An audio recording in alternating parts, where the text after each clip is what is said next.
Hello বন্ধুরা, কেমন আছো? আশা করি অনেক ভালো আছো। আজকে তোমাদের জন্য দিলজিৎ দোসানা ও অর্জুন রামপাল অভিনীত সাতলুজ মুভির এক্সপ্লেন নিয়ে চলে এসেছি। ভিডিওটা যদি ভালো লাগে তাহলে একটা লাইক করে দিও আর চ্যানেলটা সাবস্ক্রাইব করে সাথে থেকো। তো কোনো স্পয়লার না দিয়ে চলো গল্পের গভীরে ঢুকে পড়া যাক।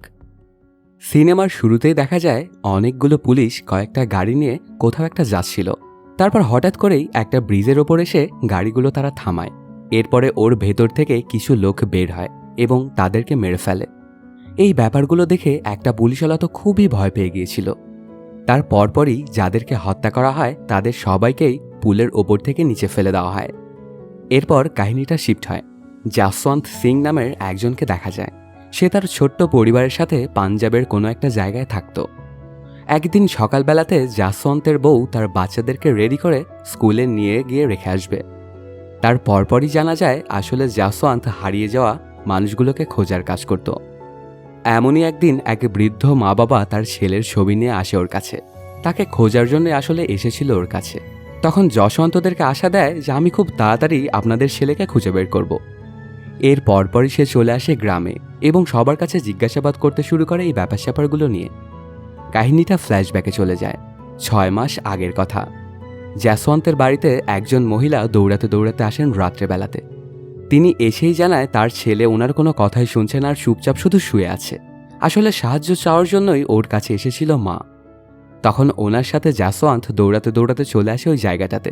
দেখা যায় ওখানে ওই মায়ের ছেলেটার লাশ পড়ে আছে। এলাকার কিছু লোকও ওখানে পাশেই দাঁড়িয়েছিল। নিজের বন্ধুর এমন অবস্থা দেখে খুবই বাজে অবস্থা হয়ে গিয়েছিল জাসওয়ান্তের। কাহিনীটা প্রেজেন্ট টাইমে চলে আসে। দেখা যায় জাসওয়ান্ত ওর বন্ধুর বাড়িতে যায় খোঁজখবর নেওয়ার জন্য। সেখানে গিয়েই জানতে পারে যতক্ষণ ওর বন্ধুর মায়ের এটা মনে থাকে যে তার ছেলে মারা গেছে ততক্ষণ পর্যন্ত সে ঠিকই থাকে, কিন্তু তার আবার ভুলে যাওয়ার অসুখ আছে।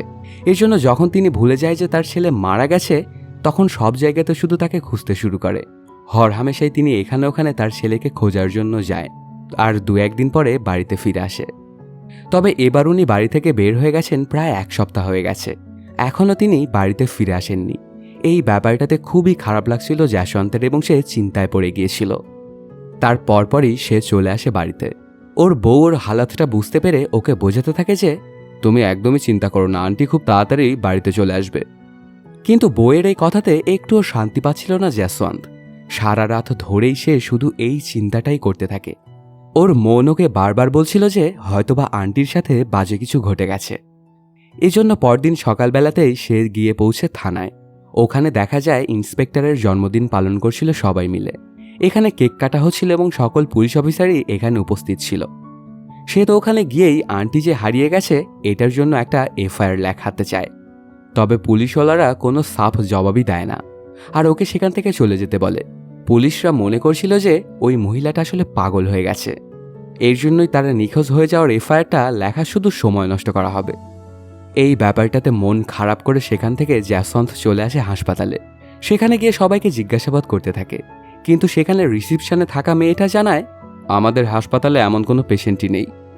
তখন আবার জাসওয়ান্তের নজর গিয়ে পড়ে মর্গের দিকে। তারপর সেখানে গিয়েও দেখার চেষ্টা করে যে আন্টি এখানে আছে কিনা। এখানে অনেকগুলো এমন লাশ পড়েছিল যেগুলোর কোনো পরিবারই নেই। সেখানে একজন ডাক্তারের সাথে দেখা হয়ে যায় ওনার। তখন সেই ডাক্তারকে জিজ্ঞাসা করলে তিনি বলতে যাবে ঠিক তখনই একটা কম্পাউন্ডার সেখানে চলে আসে। এজন্য ডাক্তারটা আর কিছুই বলে না, সাথে জানায় এরকম কোনো মহিলাই এখানে নেই। তারপর সেখান থেকে এসে জাসওয়ান্ত একটা কনস্টেবলের সাথে দেখা করে। সে আচমকাই আজব রকমের কথা বলতে শুরু করে, আপনি ভুল জায়গাতে খোঁজ করছেন।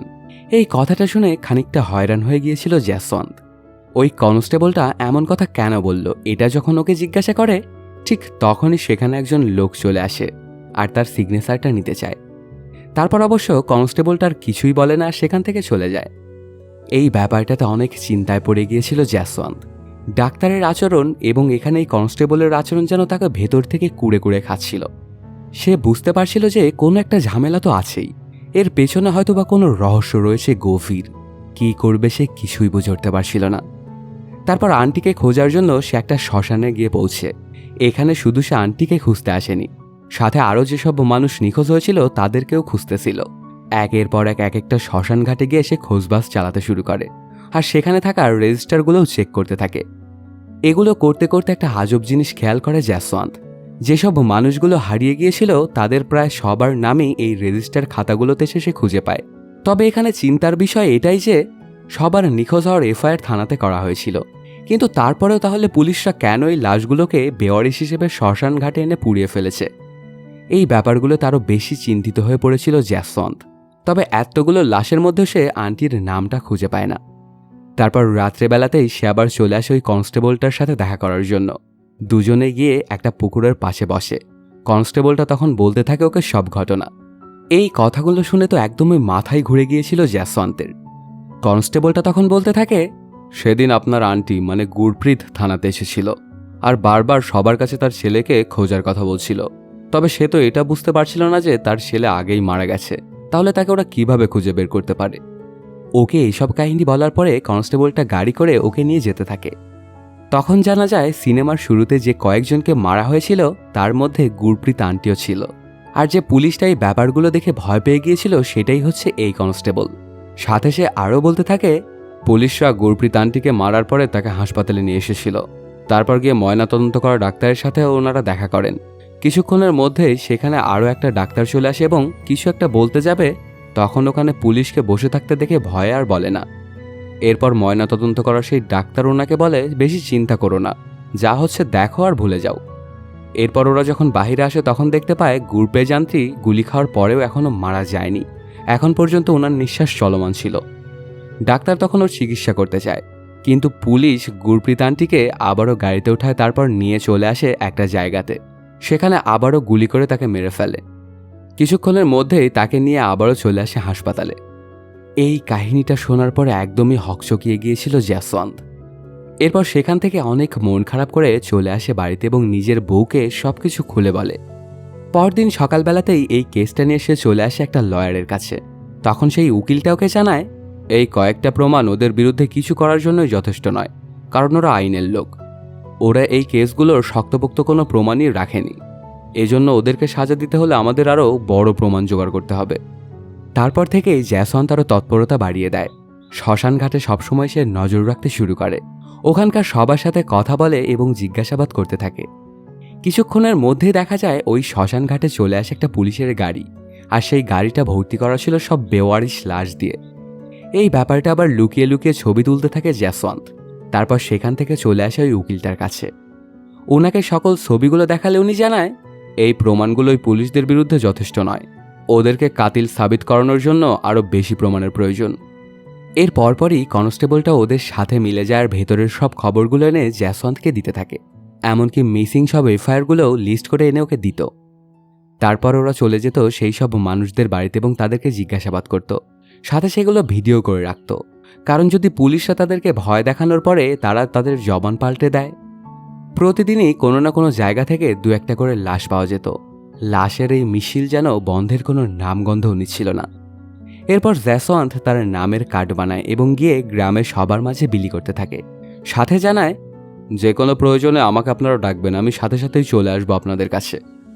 এমন করতে করতে এই কেসগুলো নিয়ে জ্যাসওয়ান্ত চলে আসে আদালত পর্যন্ত, কিন্তু সেখানে গিয়েও কোনো হালই বের হয় না। তারপরেও সে তো দমে যাওয়ার পাত্র নয়, এই জন্য আরও বেশি প্রমাণ সে জোগাড় করতে শুরু করে। এভাবে চলতে চলতে এক পর্যায়ে এই নিউজটা খবরের কাগজ পর্যন্ত চলে আসে।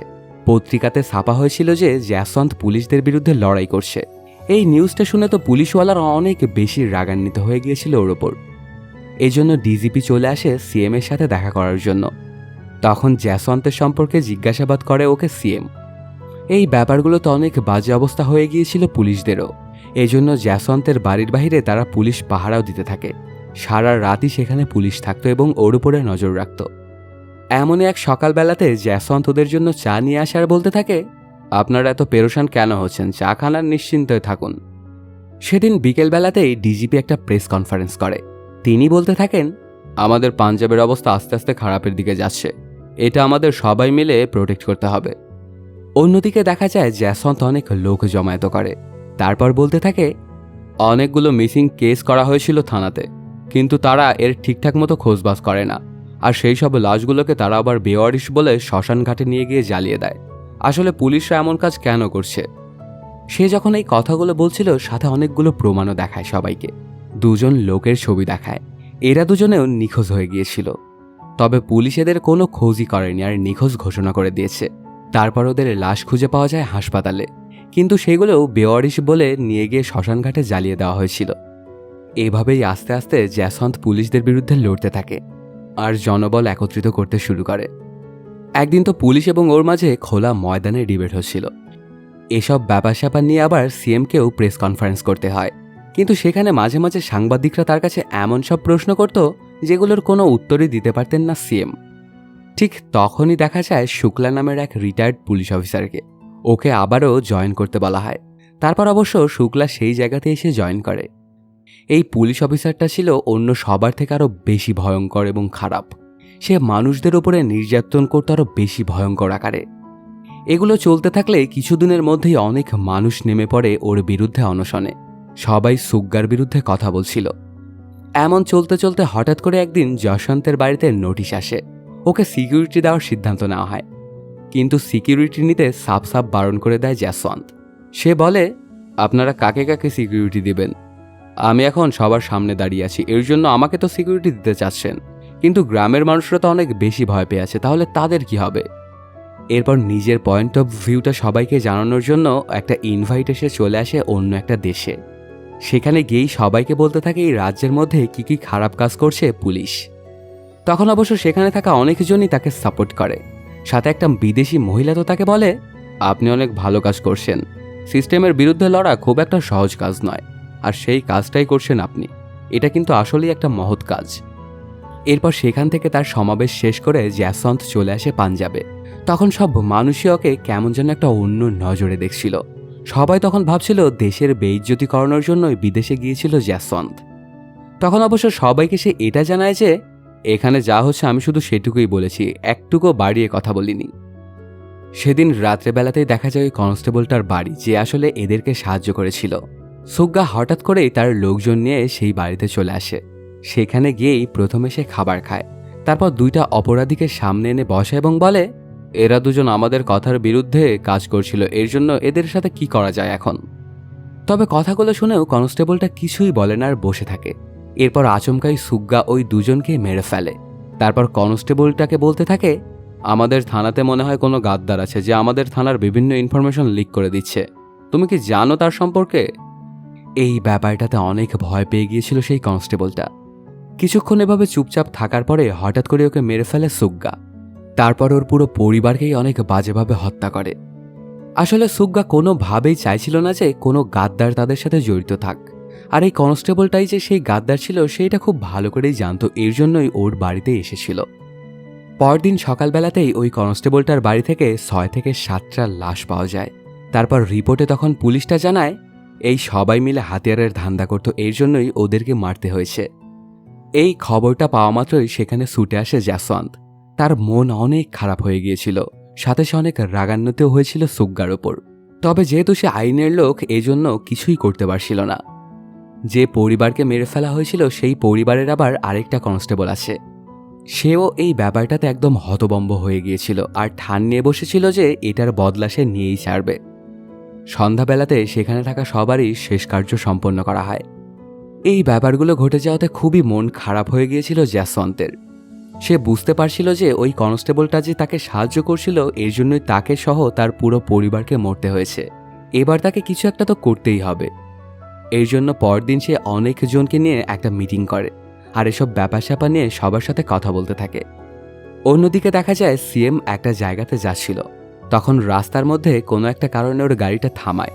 কিছুক্ষণের মধ্যেই সেখানে চলে আসে ওই পরিবারের আরেকটা কনস্টেবল আর সিএম এর গাড়িতে গিয়ে উঠে বসে। তার পরপরই দেখা যায় সিএম এর গাড়িতে একটা ধামাকা হয় এবং পুড়ে মারা যায় সিএম। এই খবরটা ছড়িয়ে পড়তেই পুরো এলাকায় চাঞ্চল্যের সৃষ্টি হয়। পুলিশ বিভাগের মধ্যেও আতঙ্ক ছড়িয়ে পড়ে। এর পরের দিন প্রতিদিনের মতো যশবন্তের স্ত্রী সন্তানদের স্কুলে পৌঁছে দিতে বেরিয়ে যায়। সেই সময়ে যশবন্তের বাড়িতে আরেকজন অতিথির উপস্থিত হয়, আর যশবন্ত বাড়ির বাইরে দাঁড়িয়ে নিজের গাড়িটা পরিষ্কার করছিল। ঠিক তখনই একটা লাল রঙের ভ্যান এসে সেখানে থামে। তার ঠিক পেছনেই ছিল পুলিশের আরেকটা গাড়ি। এর পরপরই সেই গাড়ি থেকে কয়েকজন লোক বের হয়ে যশবন্তকে সেই গাড়িতে জোর করে তুলে ফেলে। সে তো চিৎকার করে সবার থেকে সাহায্য চাইছিল, কিন্তু কেউই সেখানে সাহায্য করতে আসে না। তারা তাকে লাল রঙের ভ্যানের মধ্যে আটকে দ্রুত সেখান থেকে পালিয়ে যায়। ঠিক তখনই বাড়ির ভেতরে থাকা আরেকজন ব্যক্তি বাহিরে বেরিয়ে এসে তাদেরকে থামানোর চেষ্টা করে, কিন্তু ততক্ষণে গাড়িটি অনেক দূরে চলে গেছে। সামনের বাড়ির এক মহিলাও পুরো ঘটনাটা নিজের চোখেই দেখছিল, কিন্তু ভয়ে তিনি কোনো চিৎকার করেননি, এমনকি কাউকে কিছু জানানোনি। কিছুক্ষণ পরেই যশবন্তের স্ত্রী এই ব্যাপারটা জানতে পারেন। সঙ্গে সঙ্গে লোকজনকে নিয়ে বৈঠক করেন এবং পুরো ঘটনাটি আদালতে নিয়ে যান। আদালত নির্দেশ দেয় 1 সপ্তাহের মধ্যে যদি পুলিশ যশবন্তকে জীবিত বা মৃত যেভাবেই হোক খুঁজে বের করতে না পারে, তাহলে তদন্তের দায়িত্ব সিবিআইয়ের হাতে তুলে দেওয়া হবে। কিন্তু আদালতের নির্দেশের অপেক্ষা না করেই পরদিন সিবিআই তদন্ত করতে শুরু করে। সবার আগে তারা যশবন্তের বাড়িতে গিয়ে তার স্ত্রীর সঙ্গে কথা বলে। যশবন্তের স্ত্রী জানান, সেদিন তার সন্তানদেরকে স্কুলে পৌঁছে দিতে তিনি বাড়ি থেকে বের হয়েছিলেন। তখন তিনি সেখানে একটা পুলিশের গাড়ি দেখেছিলেন, তবে বিষয়টিকে গুরুত্ব দেননি, কারণ প্রায়ই পুলিশের গাড়ি তাদের বাড়ির সামনেই থাকত। পরে যখন তারা থানায় গিয়ে যশবন্তের নিখোঁজ হওয়ার অভিযোগ করতে যান, তখন পুলিশ সব অভিযোগ অস্বীকার করে। তারা বলে পুলিশ কেন যশবন্তকে অপহরণ করবে, এসব সম্পূর্ণ ভিত্তিহীন অভিযোগ, এমনকি ওদেরকে তো থানা থেকেই বের করে দেওয়া হয়েছিল। এরপরে যশবন্ত এতদিন ধরে যেসব প্রমাণ জোগাড় করেছিল সেগুলো সবগুলোই সিবিআইয়ের হাতে তুলে দেওয়া হয়। সিবিআই প্রত্যেকটা প্রমাণ খুব সতর্কতার সহিত দেখতে থাকে। সেদিন যশবন্তের বাড়িতে যে ব্যক্তি উপস্থিত ছিলেন তিনিও সাক্ষ্য দেন। তিনি বলেন একটি লাল রঙের ওমনি ভ্যান এসে যশবন্তকে তুলে নিয়ে যান। তিনি গাড়িটি থামানোর চেষ্টা করেছিলেন, কিন্তু সেটি থামেনি। এই মামলাটার তদন্ত কর্মকর্তা ছিলেন সমর। এরপর সমর একে একে মানুষের সঙ্গে কথা বলতে শুরু করে। এক প্রতিবেশী জানান, তিনি বাজার থেকে সবজি নিয়ে বাড়ি ফিরছিলেন। তখন একটি লাল রঙের ভ্যান খুব দ্রুত গতিতে সেখান থেকে বেরিয়ে যায়। ভ্যানের ভেতর তাকিয়ে তিনি দেখতে পান যশবন্ত সাহায্যের জন্য চিৎকার করছে। ভ্যানটির ঠিক পেছনেই ছিল পুলিশের আরেকটি গাড়ি। এই কারণেই তিনি তখন বিষয়টিকে সন্দেহজনক মনে করেননি, কারণ তিনি খুব ভালো করেই জানতেন যে যশবন্ত সবসময়ই পুলিশের বিরুদ্ধেই লড়াই করত। তাই পুলিশের গাড়ি তার আশেপাশে দেখা যাওয়া ছিল খুবই স্বাভাবিক ঘটনা। সিবিআই এরপর কয়েকজন পুলিশ কর্মকর্তাকেও আটক করে জিজ্ঞাসাবাদ শুরু করে। তাদের একটাই উত্তর ছিল, যশবন্ত সিংকে আমরা এই নামে কাউকে চিনি না। এমনকি একজন ডিএসপিকেও জিজ্ঞাসাবাদের জন্য আনা হয়, কিন্তু তিনিও মুখ খুলতে রাজি হননি। বারবার জিজ্ঞাসাবাদ করার পরে এক পর্যায়ে এক পুলিশ সদস্য স্বীকার করে, ওরা যেসব কাজ করে এগুলো তারা একদমই নিজেদের সিদ্ধান্তে করে না, উপর থেকে যার নির্দেশ আসে তারা শুধু সেটুকুই করে। তখন ওই তদন্ত কর্মকর্তা সমর জিজ্ঞাসা করে, উপরে বলতে আপনারা কাদের কথা বলছেন? ওকে কোথায় রাখা হয়েছে আর সে কবে ফিরবে? তখন সেই পুলিশ সদস্য জানায় ওরা চণ্ডীগড়ে গেছে, কয়েকদিনের মধ্যেই ফিরে আসবে। এদিকে তদন্ত করতে করতে সিবিআই সেই লাল ওমনি ভ্যানেরও খোঁজ পেয়ে যায়। ভ্যানের মালিককে ডেকে আনা হয়। তিনি তখন জানায়, লাল রঙের ওই ওমনি ভ্যানটা আমারই, সাথে তার লাইসেন্স নাম্বারও তিনি জানিয়ে দেন। তিনি আরও জানান, যেদিন যশবন্ত নিখোঁজ হন সেদিন পুলিশই তার ভ্যানটি ভাড়া নিয়েছিল। পুলিশের কাছ থেকে তিনি কখনোই ভাড়ার টাকা নিতেন না, তাই রেজিস্টারে সেই ভাড়ার কোনো এন্ট্রি করেননি। তবে কোন কোন পুলিশ সদস্যটি গাড়িটি নিয়েছিল তাদের নাম তিনি সিবিআইকে জানিয়ে দেন। যখন তাকে জিজ্ঞেস করা হয় ভ্যানটি এখন কোথায় আছে, তখন তিনি জানান গাড়িটি এখনও পুলিশের কাছেই রয়েছে। এই তথ্যটা পাওয়ার পরপরই সিবিআই সরাসরি সেই জায়গাতে পৌঁছে যায় যেখানে এক পুলিশ ইন্সপেক্টরের বিয়ের অনুষ্ঠান চলছিল। সেখান থেকেই সংশ্লিষ্ট পুলিশ সদস্যদেরকে আটক করে জিজ্ঞাসাবাদ শুরু করা হয়। কিন্তু তারাও একই কথাই বলতে থাকেন। তারা এমনটাও বলে যে যশবন্ত সিংকে তারা চেনেই না। তখন তদন্ত কর্মকর্তা সমর তাদের মনে করিয়ে দেন, যশবন্ত একসময় কাঠ ব্যবসায়ীর কাছে গিয়ে তথ্য সংগ্রহ করেছিল। সেই ঘটনাটিও এখন গুরুত্বপূর্ণ অংশ হয়ে উঠেছে তদন্তের।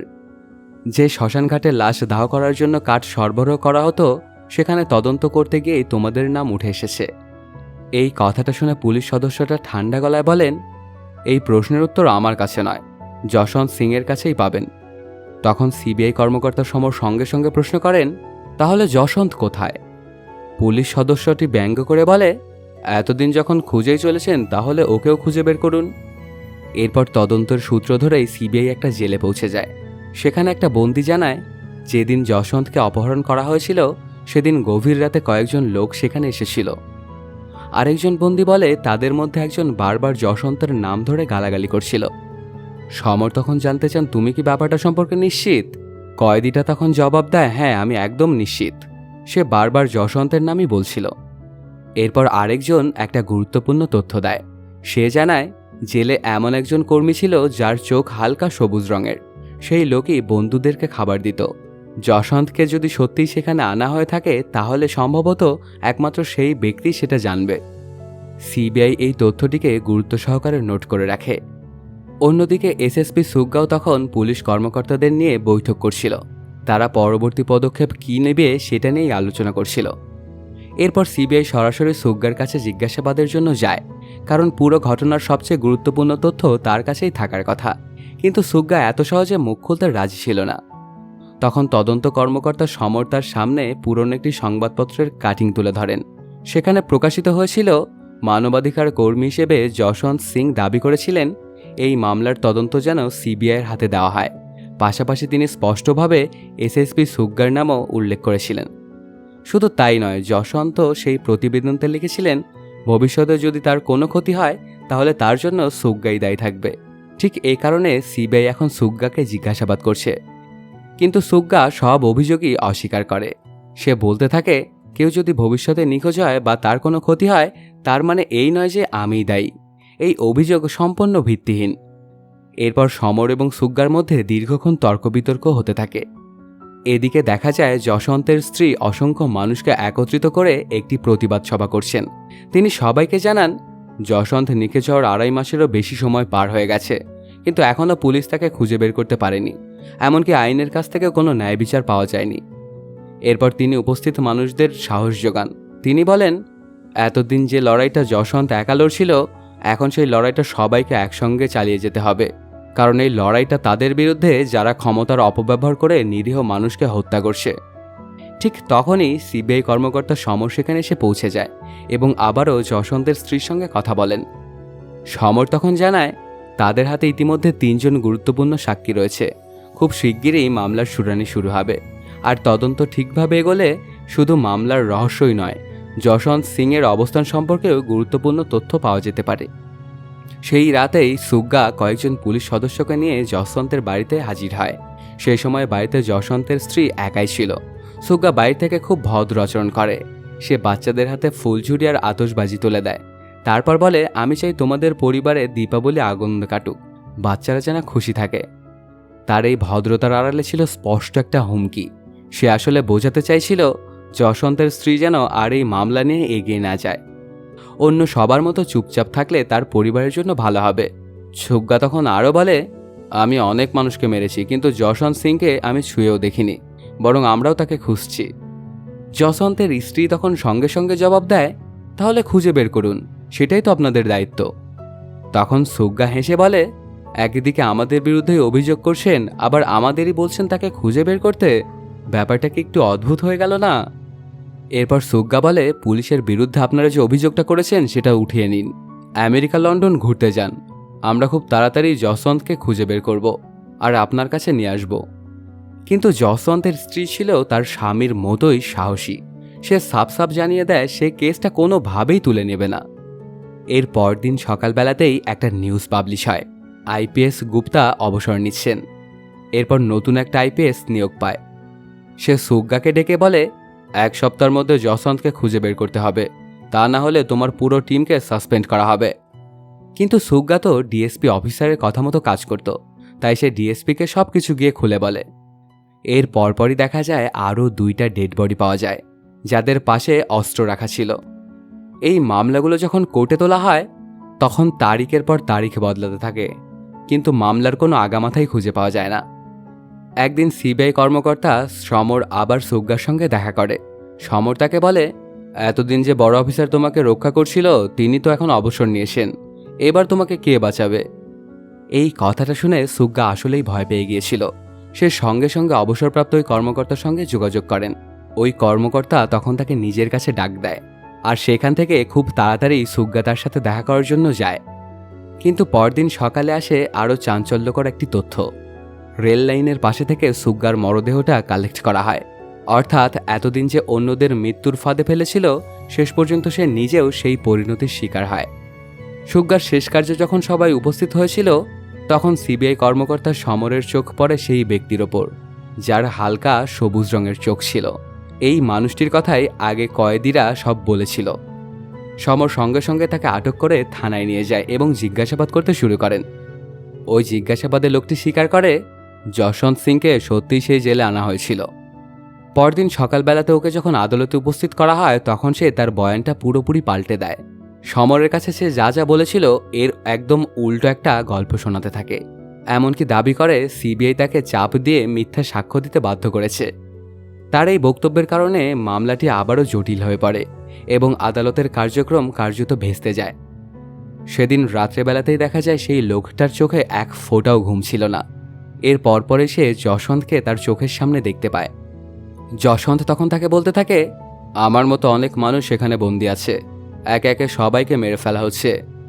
এই দৃশ্যটা যেন লোকটার বিবেককে একদম নাড়া দিয়ে দিয়েছিল। ওর চোখ একদম পানিতে ভিজে ওঠে। কিছুক্ষণ পরে সে খেয়াল করে দেখতে পায় যশবন্তের সেই ছায়ামূর্তিটাও মিলিয়ে যায়। পরদিন সকালবেলাতেই লোকটা আবারও সিবিআই কর্মকর্তা সমরের কাছে গিয়ে হাজির হয়। এবার সে জানায় আদালতে সে সত্যিটাই বলতে চায়। কিন্তু এবার নতুন সমস্যা দেখা দেয়। সিবিআই এত সহজে তাকে আবার আদালতে সাক্ষ্য দেওয়ার অনুমতি পাচ্ছিল না। সমর বারবার আদালতের কাছে আবেদন করছিল। অবশেষে আদালত তাকে আবার সাক্ষ্য দেওয়ার সুযোগ দেয়। আর এবার সে আর কোনো ভয় না পেয়েই পুরো ঘটনাটার সত্যটাই খুলে বলে। লোকটি তখন আদালতে বলতে থাকে, যেদিন যশবন্তকে অপহরণ করা হয়েছিল সেদিন প্রথমে তাকে একটি গোপন আটক কেন্দ্রে নিয়ে যাওয়া হয়। সেখানে এসএসপি সুগ্গা দীর্ঘ সময় ধরে তাকে বোঝানোর চেষ্টা করে। সে বারবার বলে পুলিশের বিরুদ্ধেই লড়াই বন্ধ করে দাও, আর কোনো তদন্ত যেন তুমি না করো। তবে যশবন্ত তার নিজের সিদ্ধান্ত থেকে এক চুলও লড়বে না বলে জানায়। এরপর তার ওপর শুরু হয় অমানবিক নির্যাতন। তারপর তাকে সেই জেলেই নিয়ে যাওয়া হয় যেখানে আগের সাক্ষীরা তাকে দেখেছিল বলে জানিয়েছিল।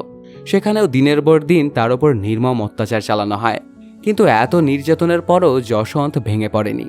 তার একটাই কথা ছিল, অন্যায়, মিথ্যা আর অপরাধের বিরুদ্ধে সে সবসময় আওয়াজ তুলবে। যাই হোক না কেন সে কখনোই সত্যর পথ ছাড়বে না। এরপর সেখান থেকে তাকে একটা ফার্ম হাউসে নিয়ে যাওয়া হয়। সেখানে আইজিপি, ডিএসপি সহ আরও কয়েকজন উচ্চপদস্থ কর্মকর্তা উপস্থিত ছিল। সেখানেও যশবন্তের ওপরে এতটাই নিষ্ঠুর নির্যাতন চালানো হয় যে শেষ পর্যন্ত তার শরীর আর সে যন্ত্রণা সহ্য করতে পারেনি। পরে তাকে আবারও জেলে ফিরিয়ে আনা হলে সেখানেই তিনি শেষ নিঃশ্বাস ত্যাগ করেন। যশবন্তের মৃত্যুর পর পুলিশ তার মরদেহটাকে গোপনে সরিয়ে নিয়ে যায়। এরপর আগের সকল লাশের মতোই তার মরদেহটাও একটি সেতুর নিচে ফেলে দেওয়া হয়, যাতে পুরো ঘটনাটি চিরদিনের জন্য চাপা পড়ে যায়। কিন্তু শেষ পর্যন্ত সত্য আর লুকিয়ে রাখা যায়নি। সকল প্রমাণ সামনে আসার পরে আদালত অভিযুক্ত পুলিশ কর্মকর্তাদের বিরুদ্ধে কঠোর ব্যবস্থা নেয়। ঘটনার সাথে জড়িত পুলিশ সদস্যদের দোষী সাব্যস্ত করা হয় এবং তাদেরকে কঠোর শাস্তির ব্যবস্থা করা হয়। আর এর মাধ্যমে শেষ হয়ে যায় সিনেমাটি। এই সিনেমাটার মাধ্যমে ইন্ডিয়ার পুলিশদের মধ্যে যে কি কালো একটা ব্যাপার চলে সেগুলোই সামনে আনার চেষ্টা করা হয়েছিল। আর এটা ছিল পুরোপুরি একটা সত্য ঘটনা অবলম্বনে নির্মিত সিনেমা। এই জন্য সিনেমাটা সেন্সর বোর্ডে আটকে ছিল অনেক দিন, কারণ এটা পুলিশদের বিরুদ্ধে করা হয়েছিল। কিন্তু শেষ পর্যন্ত সিনেমা সত্যর আলো দেখতে পেল। তো বন্ধুরা, কেমন লাগলো তোমাদের আজকের এই এক্সপ্লেনটি জানাতে কমেন্ট করো। আর যদি এখনও চ্যানেলটা সাবস্ক্রাইব না করে থাকো তাড়াতাড়ি সাবস্ক্রাইব করে নাও। দেখা হচ্ছে নতুন কোনো ভিডিওতে। Till then, সায়োনারা।